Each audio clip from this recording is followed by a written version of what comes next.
In the distance, they could see their dad stepping out of their house. He stood on their porch. "Jack! Annie!" he called. "Time for dinner!" "Coming!" Annie shouted. Jack sat back on his heels.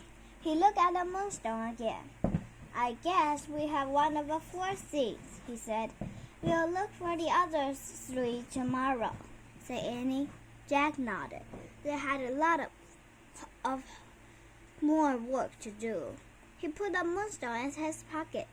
He pulled on his back. "Ready?" he said. "Wait," said Annie. She took off one of her sneakers. She pulled off her socks. Then she put her sneakers back on. "What are you doing?" said Jack. "I'm making a bed," she said. "A what?" "Bed, you know, for Peanut to sleep in."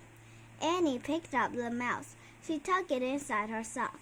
"Night, Peanut," she said softly. "Squeak." "Oh, brother," said Jack. Annie held the mouse close to Jack. "Kiss it good night, Jack," she said.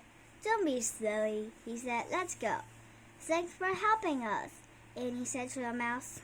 She put Peanut gently on a glowing end. She pulled Morgan's message out of her pouch and put it next to the mouse. "See you tomorrow," she said. Then she started down the ladder. Jack stared at the mouse and looked back at him. For a moment, its dark eyes looked old and wise. "Come on, Jack," called Annie. Jack kissed its tiny head.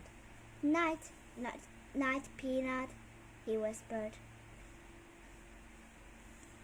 Then Jack headed down the rope ladder. It got darker and darker as it went down. By the time he stepped onto the ground, it was almost completely black. "Where are you?" said Jack. "Here," said Annie.